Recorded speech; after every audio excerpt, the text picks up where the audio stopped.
Hi guys, good morning. જેમ બેને જય શ્રી કૃષ્ણ. ફરીથી એક મસ્ત મજાના બ્લોગમાં તમારું સ્વાગત છે. તો આજે છે રક્ષાબંધન, મતલબ તમે મારો જ્યારે વિડીયો જોતા હશો ને એ દિવસ છે રક્ષાબંધન. તો સૌથી પહેલાં તમને બધાને હેપી રક્ષાબંધન. તમારી બધાની રક્ષાબંધન મસ્ત મજાની જાય એવી મારી પ્રાર્થના. ગઈ સવાર થઈ ગઈ છે. ગઈ સાચું કહું, હજુ મારે નાહવાનું બાકી છે ને આજ છે નાહવાનો પ્લાન થોડો લેટ છે, કેમ કે હેર ઓઇલ ને એવું કર્યું છે ને મારા હેર છે લોંગ, એટલે મને હેર વોશ ને એવું કરવાનું એટલે સવારમાં ટાઈમ ના મળે. તો આમ સવાર નહીં લેતી હોઉં છું જનરલી, પણ નાહી નહીં આજે મેં કીધું બપોર શાંતિથી સરખું નાહી લઈશું તક્ષને સ્કૂલ મૂકીને. એટલે આપણે તક્ષને સ્કૂલ મૂકી આવ્યા અને હવે છે ને મારે જવું છે મણિનગર. ગાઈસ, તો મણિનગર જતા આવીએ. મારે કેવું છે કે દસલાણા મહાદેવનું અમારે જ્યાં મંદિર છે ને ત્યાં એક સાડી ચડાવી છે ને, તો સાડી લેવા માટે જવું છે. આમ કેવું છે કે અહીંયા બી ચડાવીએ એવું કંઈ નહીં, પણ પેલું કેવું ખબર, ત્યાં ગામમાં હોય ને મંદિર એટલે ચડાવતા હોય ને એટલે દર્શન કરવાને એમ રોજ મમ્મીને જતા હોય ને એટલે સાડી ચડે ને એટલે આપણને ખબર પડે કે હા આપણી સાડી ચડી છે. મતલબ એટલે ભલે પછી બધા કોઈ બી પહેરે એનો કોઈ મતલબ વાંધોય નહીં, કોઈ મતલબ નહીં, પણ પેલું કેવું કે આમ ચડાવે ને એટલે આપણે એવું થાય હા આપણી આપેલી સાડી ભગવાનને સરસ મજાની પહેરાઈ છે. એમાં અમારા મહાદેવનું મંદિર છે ને ત્યાં પાર્વતી માતાને રોજ સાડી અલગ અલગ પહેરાવતા હોય, એટલે મારી ઈચ્છા હતી મનથી, એટલે મેં કીધું હું સાડી લઈ આવું. અને એના માટે જવું છે ને બીજું કે છે ને રક્ષાબંધન પછી તરત પાછળ છે ને સાતમ આઠમ આવે ને અમારામાં પહેલા તહેવાર આવે ને એટલે ગઈ વ્યવહાર મતલબ આમ કે લઈને જાય બધા વ્યવહાર આમ મારા પપ્પાના લીધે. પણ હવે કેવું છે રક્ષાબંધન પછી તરત સાતમ આઠમ આવશે એટલે મારાથી જવાય કે ના જવાય અહીંયા અમદાવાદથી દસલાણા. એટલે મેં કીધું કે જે થોડું ઘણું કંઈક લઈ જવા જેવું હોય ને હું લઈ આવું, એટલા માટે એ સાથે આપી દઉં. મમ્મીને તો મેં કીધું જ નથી, જો મમ્મીને કહું તો એ ના જ પાડે કે કંઈ ના લાવતી હું, કંઈ નથી જોતું ને અમે કંઈ નથી ખાતા ને. ગાઈઝ એ લોકો હજુ એવું કંઈ બનાવતાય નથી, ગળ્યું ને એવું કંઈ ખાતાય નથી, હજુ તળતાય નથી. મેં કીધું તું કે શ્રાવણ મહિનો આવે છે ને એટલે હવે ધીમે ધીમે તળજો, એટલે પેલું ઉપવાસ હોય તો વેફર ને એવું તો ખાવા જોઈએ ને. શ્રાવણ મહિનો પૂનમ ને 11 ને કેટલાય ઉપવાસ કરતા હોય, એટલે તો હવે ખબર નહીં એ લોકો શું કહ્યું છે. એટલે મેં તું ઘરેથી થોડું વેફર ને મતલબ એ ચકરીને એવું બધું થોડું તળી લઉં અને થોડું કંઈક બહારથી લઈ આવું. એટલે એ બધો પ્લાન કરીને હવે હું જાઉં છું. એટલે સૌથી પહેલાં તક્ષને સ્કૂલ મૂકીશ અને તક્ષને સ્કૂલ મૂકીને પછી આપણે જઈશું મણિનગર ને પછી જે માઇન્ડમાં વિચાર્યું છે કે આવું કંઈક લેવું છે એટલું થોડું ઘણું લેતા આવીએ. મમ્મીને કીધું નથી ને કે આવું એ નથી, જઈને સીધું આપી દઈશું. કેવું છે કે મને એમ થાય કે ભાઈ ભાભી તો હજુ નાના છે ને એના તો ઈચ્છા થાય ને એના પપ્પા કેવું દર સાતમ આઠમ આવે ને. ગઈ અમારા ગામમાં છે રસોઈયા, અમારી નાનું મોટું ફંક્શન હોય ને તો એ રસોઈ કરવા એમને બોલાવીને થોડો ઘણો બી મોહનથાળ બનાવડાવતા પપ્પા, કે સાતમ આઠમ છે ને એટલે ખાવા થાય એમ કરીને. તો મારા માઇન્ડમાં એવો પ્લાન છે કે પપ્પા હતા દર વર્ષે બનાવતા હતા ને તો હું થોડોક મોહનથાળ લઈ જાઉં એમ. ભાઈ ભાભી તો હજુ નાના છે ને તો એ લોકોને એમ થાય કે ઈચ્છા થાય. અને ભાભીને તો કેવું કે ગળ્યું બિયાને ભાવે છે ખાવાનું, એટલે મેં છે ને શક્કરપારા બનાવવા છે થોડાક, તો એના માટે ગોળ બી પલાળ્યો છે. મારે તક્ષને શક્કરપારા બહુ ભાવે છે અને પેલું કેવું ઘરનું તળેલું ને ઘઉં વાળું, એટલે મેંદોય નથી, એટલે આપણે ને કે ઘરનું ભલે ખાય છોકરા વાંધો નહીં. એટલે એ શક્કરપારા બનાવવા માટે ગોળ મેં પલાળી દીધો છે, જો હું તમને બતાવું. અને છે ને કાલમાં સવારમાં કેવું છે કે અમારે સવારે કાલે સવારમાં નણંદને આવવાના છે રાખડી બાંધવાને, એના પછી હું પૂનમ છે તો કડી જતી હોઉં છું, એટલે હું કડી પૂનમ ભરવા જઈશ ને એના પછી મમ્મીને ત્યાં જઈશ. તો ત્યાં સુધી મને પહોંચતા કેવું થાય કે લેટ થઈ જશે બહુ બધું મમ્મીને ત્યાં પહોંચતા. એટલે જમવામાં કેવું ના અહીંયાની ના ત્યાંની એવું થાય. અને સવાર પેલું રજા હોય ને એટલે થોડું શાંતિથી ઉઠે કરે. સવાર બહુ વહેલા ઉઠીને ભાગમ ભાગ એવું બી ના કરીએ અમે રજાના દિવસે. એમ થાય કે એક રજા છે તો શાંતિથી મતલબ. તો પહોંચતા લેટ થઈ જાય ને એવો પ્લાન કર્યો કે સવારમાં છે ને સાબુદાણાના વડા કે એવું કંઈક બનાવી દઈશ, ગ્રીન ચટણીનું, એટલે થોડું વ્યવસ્થિત પેટ ભરીને ખાઈ લઈએ ને તો મમ્મીને ત્યાં પહોંચીએ. ત્યાં સુધી ચિંતા નહીં. મમ્મીને કીધું છે કે અમે છે ને રાત્રે જ એક ટાઈમ કરશે, પારસ શ્રાવણ મહિનો કરે છે ને એટલા માટે. આપણે તો નથી કરતા, આપણે દવા બહુ ખાતા હોય એટલા માટે. તો એ સિંગદાણા બી શેકી લીધા છે મેં રસોઈ બનાવતા અને જમવા કરવાનું ને એવું પતી ગયું છે ને. અહીંયા છે ને જો આમાં ગોળ પલાળીને રાખ્યો છે, એ મારે બનાવવો છે શક્કરપારા. તક્ષને ભાવે છે ને ભાભીને ગળ્યું ભાવે છે, તો મેં તો થોડા શક્કરપારા પેલું સાતમ આઠમના લીધે બનાવીને લઈ જવું એમ. મોહનથાળ ને એવું લેવા જવું. તો ચલો આપણે ફટાફટ પહેલાં જઈએ મણિનગર, અને પછી હું શું સામાન લઈને આવું છું ને એ તમને આવીને બતાવીશ કે હું શું લઈને આવી છું. બાકીનું બીજું કેવું છે બધું. તો ચલો આપણે સૌથી પહેલાં છે ને મણિનગર જતા રહીએ. મણિનગર તો પહોંચી ગઈ છું. હવે મારે જે સાડી લેવા જવું છે એના માટે જોવું જોઈએ વ્યવસ્થિત પ્રોપર મળે સાડી, તો લઈ લઉં છું. અને ગિફ્ટ આ છોકરીઓ માટે કંઈ દેખાય તો લઈ લઈશ.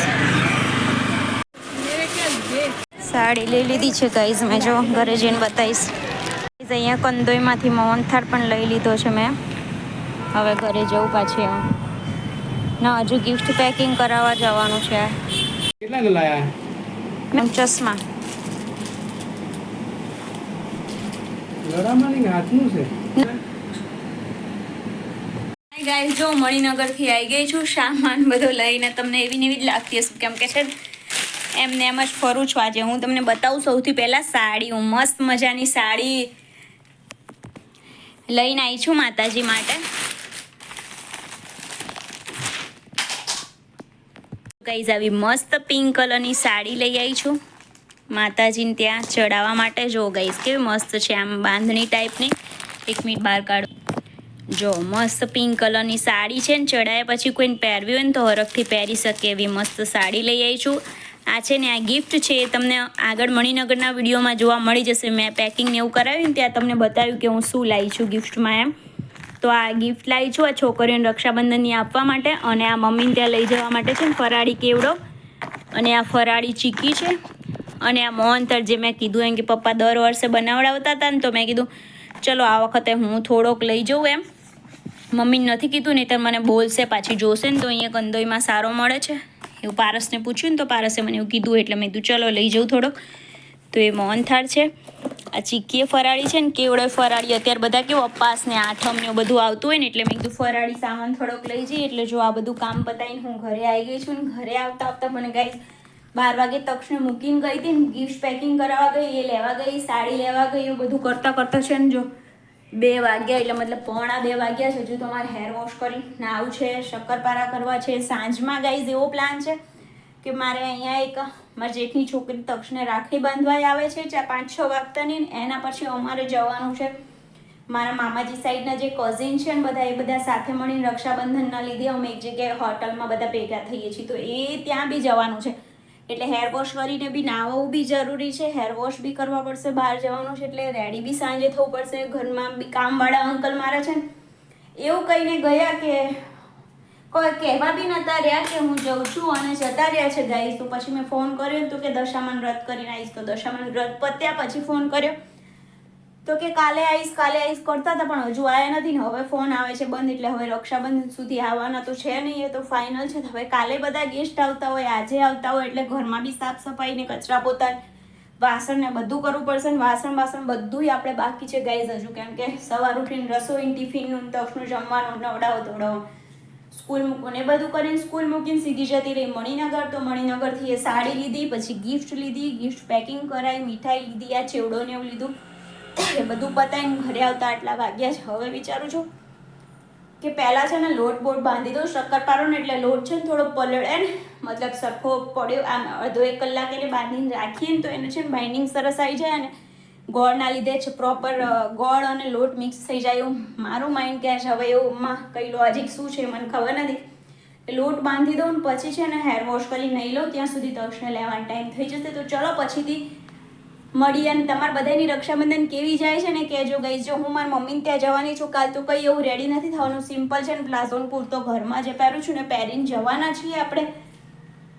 કેમ કે પપ્પા છે ને દર વર્ષે પપ્પાને હું જ રાખડી બાંધતી હતી, અને પપ્પાના સાધનો છે ને ટ્રેક્ટર ને ગાડી ને બાઇક ને બુલેટ ને બધાને હું રાખડી બાંધું, મમ્મીનું મશીન ને. એટલે એ બધા મારો ભાઈ ભાભી બધા રાખડી વગર ના ને, એટલે આપણે જવાનું છે. પણ અંદરથી મને બહુ જ દુઃખ થાય છે ગાઈઝ, હું મારા પપ્પાને બહુ જ મિસ કરું છું. પણ જો વિડીયોમાં હું રહું ને એટલે બધાને એવું થાય કે આ રો કરે છે, આમ કરે છે, એટલે છે ને મેં વિડીયોમાં રોવાનું બંધ કરી દીધું.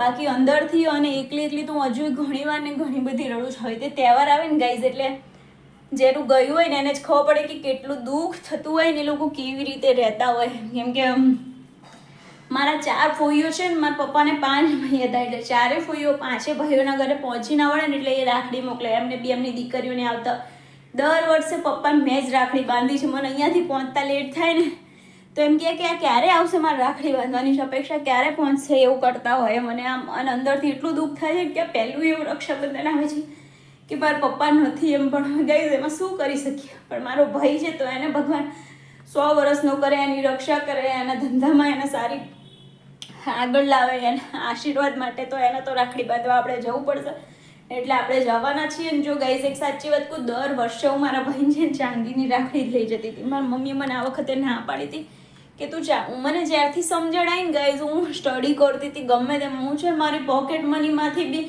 મમ્મી પપ્પા ના કહું મેં ચાંદીની જ રાખડી લાવી. કોઈ વર્ષ એવું નથી કે મેં એને પેલી સાદી રાખડી બાંધી હોય, ફોઈની ને એની જે આવે ને બધી રાખડી બાંધું અને હું ચાંદીની જ રાખડી લઈ આવું એના માટે. પણ આ વખતે મને મમ્મીએ ના પાડી હતી કે તું ચાંદીની રાખડી ના લાવતી એમ. પણ મને અંદરથી મને એવું થયું ગાઈસ કે હું આજે જે તો ભૂલી ગઈ તમને, કે મને એવું થયું કે મને અંદરથી એવું થશે કે હું આટલા બધા વર્ષો બાંધતી હતી ને આ વર્ષે મારા પપ્પા નથી એટલે હું ચાંદીની રાખડી ના લાવીએ. તો હું સિમ્પલ એવી ચાંદીની રાખડી એના માટે લઈ આવી છું. હું તમને બતાવું કે કેવી રાખડી લઈ. દર વખત તો ગાઈસ હું છે ને હેમ્પર ને એવું બધું બી મસ્ત મસ્ત પેક કરીને લઈ જતી હોઉં છું, પણ આ વખતે કોઈ હેમ્પર કે કંઈ જ બનાવવાનો પ્લાન નથી. મીઠાઈ બી હું રક્ષાબંધન માટે તો કોઈ મીઠાઈ નથી લાવી. આજે મોહનથાળ લાવી છું ને એ કેવું, કાલ તો બધાને પૂનમ ને એવું હશે, પણ આ મોહનથાળ તો હું સાતમ આઠમનું કરીને ફરીવાર ના જઈ શકું ને એટલા માટે લાવી છું.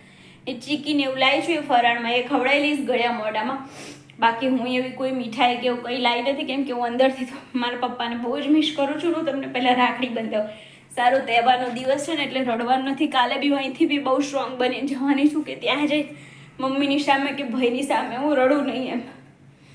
ચલો ગાઈઝ, દર વર્ષે હું આ જ્વેલર્સમાંથી લાવતી હતી અને આ વર્ષે હું આ જ્વેલર્સમાંથી લઈ આવી છું. હું તમને બતાવું કે હું શું લઈ છું રાખડીમાં. તો ગાઈઝ આવું સરસ મજાનું બોક્સ છે અને એની અંદર છે ને આ બીજો, દર વખતે લકી જેવું આપતી હતી પણ આ પહેલી વખત એવું છે, બ્રો લખેલું છે એટલે રાખડી ટાઈપનું જ લાવી છું ચાંદીમાં જ. આવી આ કોથળીની અંદર છે ને એટલે એવું લાગે છે, બાકી મસ્ત છે બ્રો લખેલું અને પૂરી ચાંદીની એવી રાખડી. તો મારો જીવ ના ચાલ્યો, મમ્મીએ મને ના પાડી હતી, મેં મમ્મીને હજુ નથી કીધું, ત્યાં પહોંચીને બાંધીશ ત્યાં સુધી મમ્મીને નહીં કહું, કેમ કે એને મને કીધું તું ના લાવતી. પણ મારા અંદરથી મને એવું કહેતું હતું કે ભાઈને એવું તો હશે ને મને એવું થાય કે સાલું દર વર્ષે ચાંદીની રાખડી લાવતી હતી ને આ વખતે પપ્પા નથી એટલે હું ના લાવી. તો ગાઈઝ મારું દિલ એવું દુખાતું હતું ને એટલે હું અત્યારે મણિનગર ગઈ હતી ને તો હું સાથે સાથે લઈ આવી રાખડી અને બાંધશું. ભાઈને બહુ જ બધા આશીર્વાદ છે અને હંમેશા સાથે જ રહેશે કે તું આવો ને આવો હસતો ખીલતો મસ્ત રહે ને તને ભગવાન બહુ જ પ્રગતિ કરાવે. પપ્પાના આશીર્વાદ હંમેશા તારી સાથે છે. બીજું ગાઈઝ કે કાલે જવાનું ને એટલે અમે રાત રોકાવાના, પહોંચતા પહોંચતા આમ બી મને સાંજ પડશે એટલા માટે. પરમ દિવસે આવશું એટલે તક્ષના લીધે 2-4 જોડે એના કપડાં, અમારા કપડાં બધું હજુ મારે પેકિંગ બી કરવાનું, એટલે પૂરો દિવસ એટલો ટાઈટ છે ને ગાઈઝ. અને તબિયત એટલી ઉપર નીચે રહે છે ને મારી કે હું એક સાથે બધું કામ બી નહીં કરી શકતી, પણ આજ તો કરવું પડશે, ચાલશે બી નહીં. ચલો તો પહેલાં બધું કામ પતાવીએ ને એના પછી મળું તમને હું.